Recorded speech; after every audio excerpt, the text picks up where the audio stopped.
SSC ২০২৬ সালের সকল ভাই এবং আপনারা আশা করি তোমরা সকলে অসংখ্য ভালো আছো। তো আজকে আমি তোমাদের সাথে তোমাদের হিন্দু ধর্ম নৈতিক শিক্ষার একটি গুরুত্বপূর্ণ বিষয়, সেটা হচ্ছে তোমাদের আজকে আমি সাজেশন দিয়ে দেবো।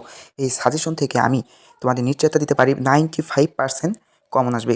কত? 95% কমনের নিশ্চয়তা দিতে পারি আজকে এই সাজেশন যদি তুমি মান্য করতে পারো। 100% দেওয়া এটা পুরোপুরি অসম্ভব, কেননা এটা বোর্ডের হাতে থাকে। বোর্ড এর যে স্যাররা এগুলো প্রশ্ন বানায় তারা তাদের নিজের মতো তারা প্রশ্ন করে, ঠিক আছে ভাই? কিন্তু সিলেবাসের বাইরে তারা দিতে পারবে না। আমি যা দিব 95% তোমার এখান থেকেও আসতে পারে। তো ঠিক আছে ভাই, আসবে আশা করি। তো এখানে আমি এসএসসি 2026 যে সিলেবাস আছে, এই সিলেবাসে যে অন্তর্ভুক্ত অধ্যায়গুলো আছে সেটা দেখো। সৃষ্টা অর্থাৎ সৃষ্টি, আর হচ্ছে চতুর্থ অধ্যায় হিন্দু ধর্মের সংস্কার, ষষ্ঠ অধ্যায় আছে যোগ সাধনা, অষ্টম অধ্যায় আছে তোমার হচ্ছে ধর্মীয় উপাখ্যান ও নৈতিক শিক্ষা, আর দশম অধ্যায় হচ্ছে তোমার কি? দশম অধ্যায় ও আদর্শ জীবন। এটা তোমার এসএসসি 2026। দেখছো ভাইয়া, এগুলো তোমার হচ্ছে খুব কমন। আর হচ্ছে এগুলোর আমি ধারাবাহিকভাবে তোমাদের কিন্তু দিয়ে দিব। কি দিব? ক, খ এবং সিকিউ, এসকিউ এর জন্য সাজেশন দিচ্ছি। তো তোমরা পুরো বিষয়টা সুন্দরভাবে দেখতে থাকো, আশা করি তোমরা উপকৃত হবেই। তো দেখো আমাদের কিন্তু এই কয়টি অধ্যায় আছে ভাইয়া? মাত্র 5টি, সরি 6টি অধ্যায়। কয়টা? 6টা অধ্যায়, মাত্র 6টা। এই 6টা অধ্যায়ের মধ্যে এটা হচ্ছে আংশিক আছে। কি আছে? আংশিক। তাহলে তো আমাদের সমস্যা নেই। তো আমরা দেখি, এখন আমরা দেখব হচ্ছে কি? কি দেখব ভাইয়া? এখন আমরা দেখব হচ্ছে এমসিকিউ এর জন্য আমরা দেখব। ঠিক আছে?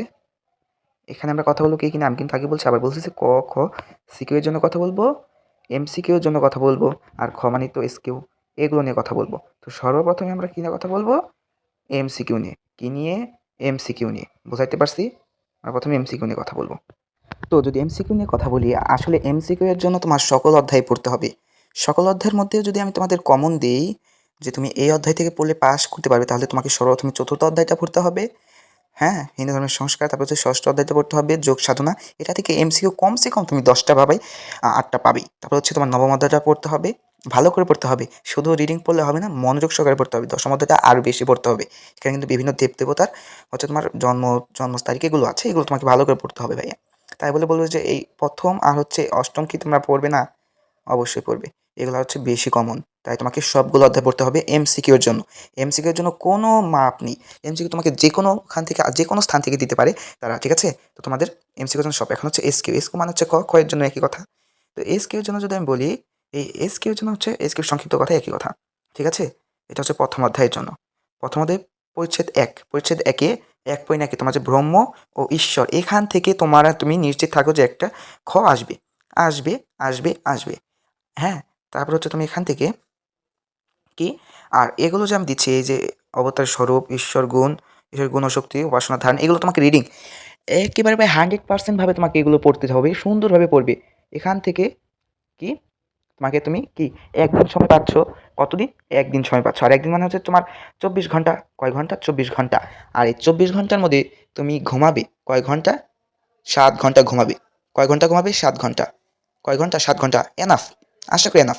আর তুমি যদি চাও আর ২ ঘন্টা বাড়াতে পারো, কিন্তু তখন নয়, দিনে। ঠিক আছে? ৭ ঘন্টা ঘুমালে রাতে। এরপর এরপর কি করবে তুমি? এরপর হচ্ছে তোমার পড়ার জন্য কত? ১৭ ঘন্টা। ১৭ ঘন্টা পড়ার জন্য রইল। এই ১৭ ঘন্টা তোমাকে মনোযোগ সহকারে পড়তে হবে, বা এখান থেকে তুমি ধরতে পারো হচ্ছে ১৫ ঘন্টা। তুমি ১৫ ঘন্টা পড়লে এনাফ। ধর্ম তো এত পড়ার কোনো দরকার নেই। তুমি যদি ধর্মের প্রতি যদি তোমার সাধারণ জ্ঞান থাকে, তোমার এত পড়ার কোনো দরকার নেই। হ্যাঁ? আশা করি তোমাদের বোঝাতে পারছি। আর তুমি এখান থেকে খাওয়া-দাওয়া করবে, তুমি ১২ ঘন্টা। আমি তোমাকে বলি ১২ ঘন্টা তুমি আগামীকাল ১২ ঘন্টা যদি তুমি সুন্দর মতো পড়ো, তোমার আর কোনো সমস্যা নেই। তুমি অনায়াসে এই ধর্মে এ প্লাস পাবে। এখন আমি যেগুলো পড়তে বলছি তুমি সেগুলো সুন্দর করে পড়ো। তাহলেই হবে ভাই। তুমি শুধু রিডিংগুলো চোখ বুলিয়ে যাও, তাও আমি তোমাকে বলতে পারি তুমি ফেল করবে না। এগুলো পড়ো। এই প্রথমে অধ্যায়ে পরিচ্ছেদ ১ এর জন্যগুলো, এবং পরিচ্ছেদ ২ এ তুমি এই ২টি অধ্যায়, ২টি আছে আত্মারূপে ঈশ্বরের জ্ঞান, আরেকটা আছে, ঠিক আছে? এই ২টি পড়ো, তাও হবে তোমাদের, আশা করি হবে। ঠিক আছে ভাইয়া? এখন তোমাকে আমি দেখাবো তোমাদের ষষ্ঠ অধ্যায়। কত অধ্যায়? ষষ্ঠ অধ্যায়। এই ষষ্ঠ অধ্যায়ের জন্য তুমি অল পার্ট, এই ষষ্ঠ অধ্যায় যা আছে তোমাকে সব পড়তে হবে। ঠিক আছে? আর অষ্টম অধ্যায়ের জন্য এগুলো পড়তে হবে। মানবতার ধারণা এটা বেশি গুরুত্বপূর্ণ না। এগুলো পড়লে তুমি এসকিউ থেকে পেতে পারো, গ্রন্থি বর্মার ঘটনা থেকে একটা পেতে পারো, মানবতার ধারণা থেকে একটি পেতে পারো। বেশিরভাগ সম্ভব না পাওয়ার সম্ভাবনা আছে। এটা বেশি গুরুত্বপূর্ণ না, কিন্তু এমসিকিউ এর জন্য কিন্তু গুরুত্বপূর্ণ। এখন হচ্ছে তোমাকে নবম অধ্যায় পড়তে হবে। নবম অধ্যায়ের জন্য কিন্তু অনেক গুরুত্বপূর্ণ। এটা যদি আমি স্টার দিই, 4 স্টার দিতে পারবো। হ্যাঁ, আর ওটা হচ্ছে 3 স্টার। তো এখানে তুমি অনেক কিছু আছে, দেখো এই অনেক কিছু পড়তে হবে। হ্যাঁ, আর দশম অধ্যায়ের জন্য তোমার আংশিক কিছু পার্ট আছে। আংশিক পার্টটা তোমাকে পড়তে হবে। কি? আংশিক পার্ট। আংশিক পার্ট, এটা কিন্তু ফুল সিলেবাস নেই। এখান থেকে তুমি এখান থেকে এমসিকিউ কমসে কম 9 থেকে 10টা পাবেই।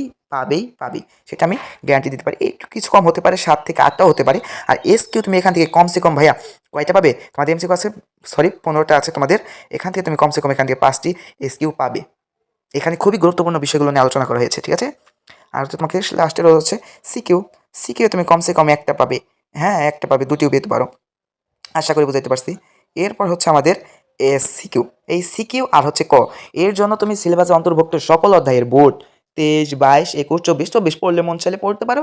এগুলো কি করবে, এবং খটা তুমি চোখ বুলিয়ে যাবে, যেহেতু তুমি রিডিং সুন্দর করে পড়েছো। আর তোমার এত টেনশন নেই, তুমি সুন্দর করে রিডিংগুলো করে তুমি মুখস্থ করবে। আশা করি